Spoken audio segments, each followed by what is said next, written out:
Mesdames et messieurs, si vous êtes un bon observateur, vous avez constaté qu'aujourd'hui, on parle du ministère du préscolaire, primaire, secondaire et de l'alphabétisation. Donc aujourd'hui, le préscolaire dans notre pays est beaucoup plus considéré, mieux qu'avant. C'est pour cette raison que nous allons parler du préscolaire, à quoi vous attendre, comment et pourquoi inscrire votre enfant au préscolaire. Suivez. Merci madame la journaliste.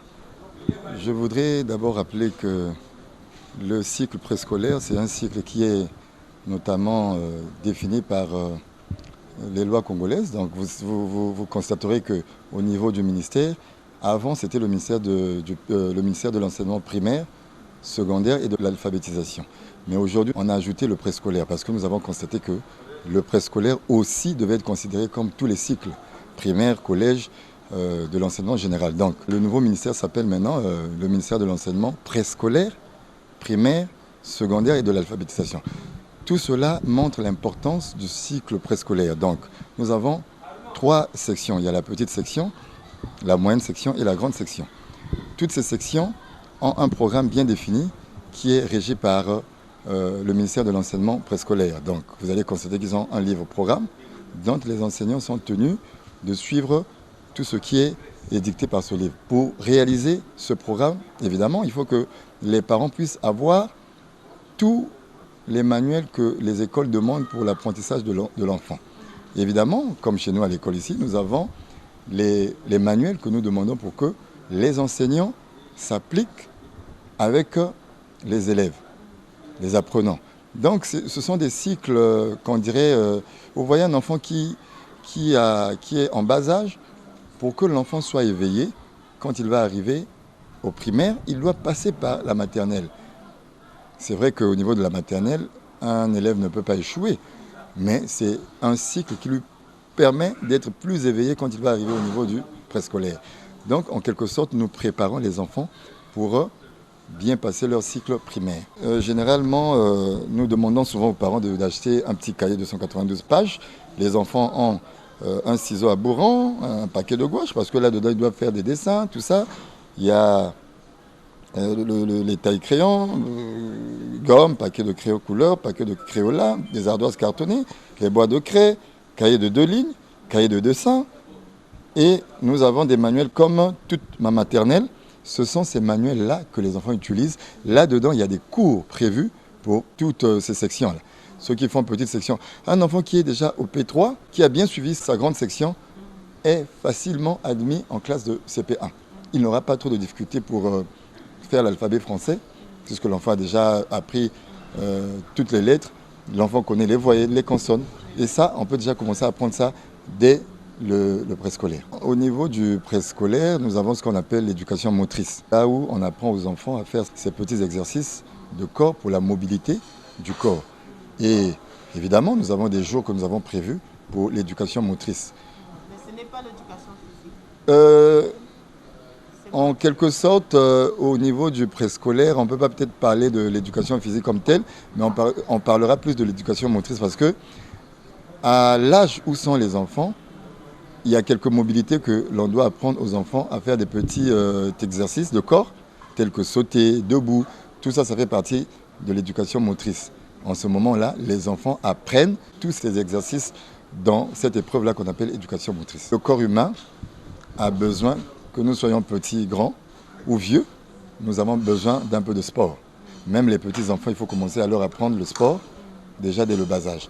Dans d'autres cieux, par exemple, quand nous essayons de voir un peu ce qui se passe en Europe, il y a même la natation qu'on apprend déjà aux élèves qui sont, à un enfant qui a 2 ans, 3 ans, on lui apprend déjà comment nager. Tout ça, ça fait partie des exercices du corps. Et c'est bien normal.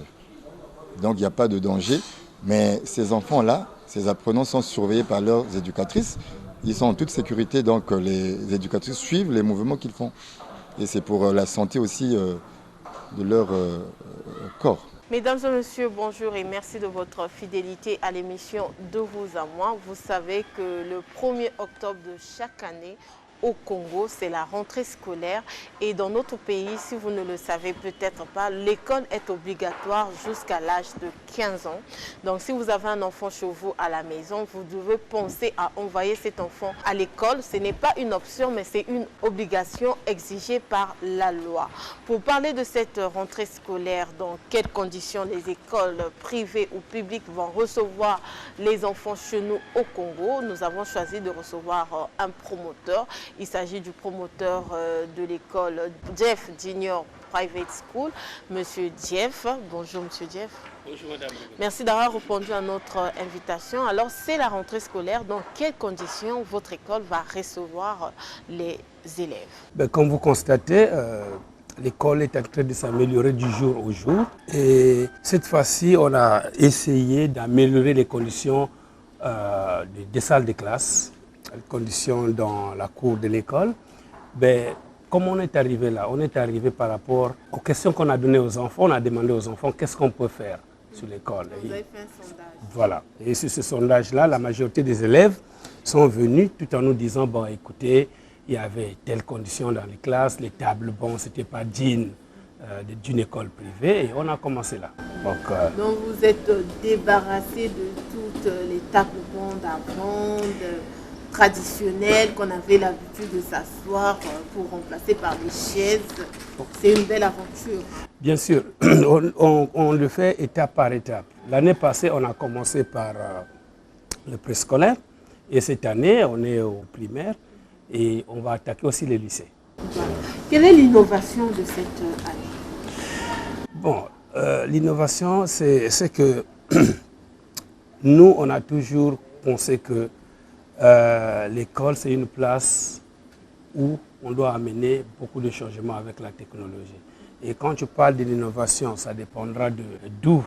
Dans le milieu scolaire. Dans le milieu scolaire, bon, ok. L'apprentissage, les conditions. Les conditions, on les améliore dans les salles de classe, mais on a aussi amélioré, comme on appelle, la tête de l'école. Quand je parle de la tête, avant, on avait que le DE, et actuellement, on a amené un directeur général adjoint qui a beaucoup de l'expérience, que je crois qui va accompagner beaucoup de nos enseignants à un succès. Maintenant, l'autre chose qu'on a innové cette année, on ne peut pas continuer à prendre des décisions nous-mêmes en fait. Et on a créé un bureau des élèves et des parents d'élèves. Donc, il y a trois entités dans l'école. Il y a l'administration, il y a les parents d'élèves et puis il y a les élèves. Et ça nous permet de faire des choses démocratiquement.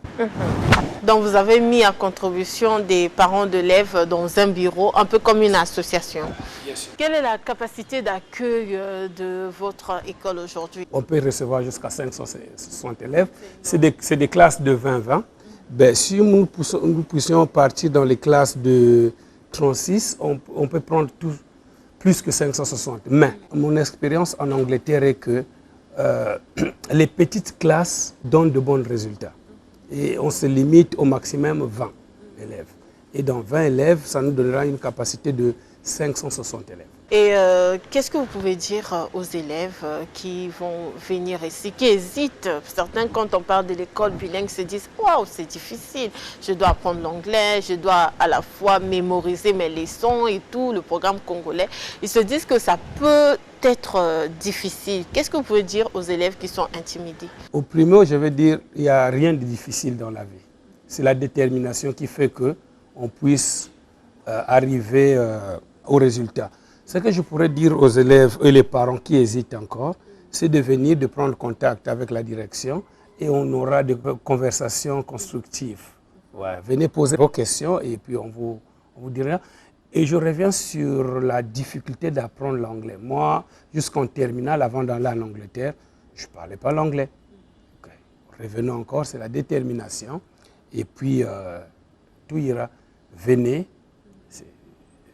Nous sommes ouverts à tout le monde et les formations, c'est à partir de la maternelle jusqu'au lycée. Et l'anglais, c'est la base. On veut vraiment faire la différence par rapport au... Il y a école bilingue et bilingue. Voilà. Nous sommes bilingues et essayez de venir, vous allez nous tester et vous verrez. D'accord. Et venir où exactement? Quelle est l'adresse de votre école? Nous sommes basés tout juste en face de l'école militaire, qu'on appelle pratiquement l'école des cadets. Et c'est là où nous sommes, facilement nous sommes retrouvés. Et puis, il y a nos contacts, vous pouvez nous appeler. Et on viendra vous chercher là où vous êtes, ou vous orienter. D'accord. Alors, vous avez eu la chance de suivre le parcours du cycle congolais et du cycle anglais. Est-ce qu'il y a une différence dans le système éducatif? Énorme. Moi, je crois que le système congolais qu'on utilise, c'est le système francophone. Okay? Et la majorité dans le système anglophone, c'est tout à fait différent. Il y a une particularité que j'ai retenue quand j'ai fait, par exemple, mon master. En France, on fait le master 1 et le master 2. En Angleterre, on fait le master.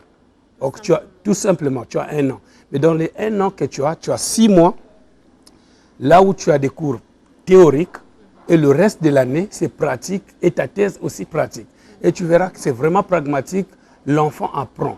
Et cette année, ce on veut insérer dans nos programmes, c'est qu'il y a l'entrepreneuriat.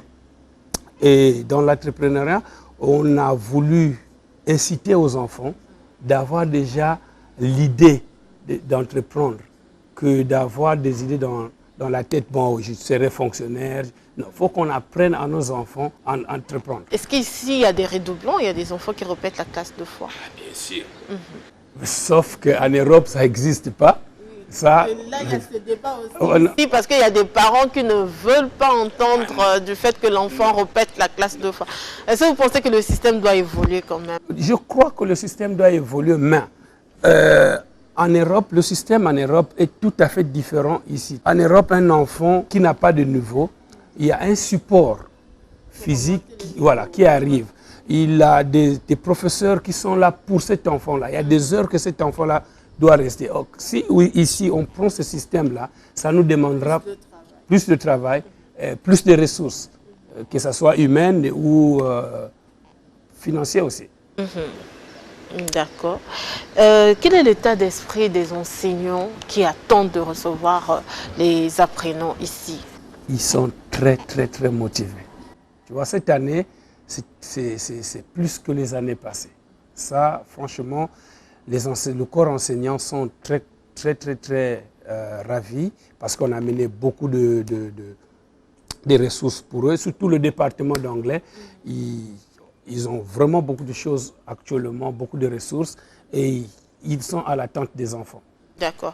Et vous-même, vous êtes là depuis les vacances pour préparer cette rentrée scolaire. Est-ce que vous pensez que l'école est au point pour recevoir des enfants? Comme vous pouvez le voir, nous sommes au point. Depuis juin que je suis là, je suis sûr qu'on a fait un bon boulot. L'équipe a travaillé. Nous sommes prêts. Voilà. D'accord. Et qu'est-ce que vous pouvez dire aux observateurs qui suivent votre école de loin, mais qui hésitent encore d'envahir les enfants? Je me rappelle quand j'ai fait ma licence en Sciences Po. Okay? En politique, on a toujours cet adage qui nous dit qu'il faut toucher du doigt. Voilà. Au lieu d'observer de loin, venez voir, venez. Voilà, l'école est ouverte, venez voir. Si vous avez des questions, ça ne sert pas d'écouter de loin. Venez voir si réellement Jeff Junior est bilingue. D'accord. Et votre mot de la fin à tous ceux qui nous ont suivis cet après-midi? Le mot de la fin, c'est que on vous remercie et on aimerait vous voir nombreux ici le lundi 2. Et bon, ceux qui ne connaissent pas, venez visiter et puis voilà. D'accord. Est-ce que vous avez donné une marge de manœuvre pour les inscriptions, même après le 2 les inscriptions peuvent continuer? Au Congo, c'est ce qui se passe. Vous connaissez que le mois d'octobre, tout le mois d'octobre, c'est le mois des inscriptions. Nous sommes là, nous sommes ouverts. On a encore des places. Ouais. Il y a d'autres salles, par exemple, en P1, P2. Les places sont en train de finir. Venez nombreux. C'est des classes de 20-20. Vous ne serez pas déçus. Et au préscolaire, vous avez la garderie jusqu'au soir pour... À la fin, je vous ferai visiter notre salle de garderie. Vous allez voir, toutes les conditions sont remplies pour recevoir nos enfants. Et à la cantine, est-ce qu'on mange congolais ou on mange... On va préparer congolais. Mais quand on parle de congolais, ce n'est pas le pondou, c'est pas... comme on a le fumbois, Voilà. Une nourriture de qualité et qui sera suivie afin d'éviter que les enfants soient affectés par des microbes. Et, puis voilà. Et quand tu parles de microbes aussi, moi-même, on a une société de désinsectisation et de désinfection. Bien sûr, ça c'est obligatoire. D'accord. Merci beaucoup d'avoir répondu à nos questions, monsieur. Mesdames et messieurs, nous sommes à la fin de cette émission. Merci de votre aimable attention. Nous vous retrouvons la semaine prochaine à la même heure, toujours sur la télévision nationale congolaise. Merci, au revoir.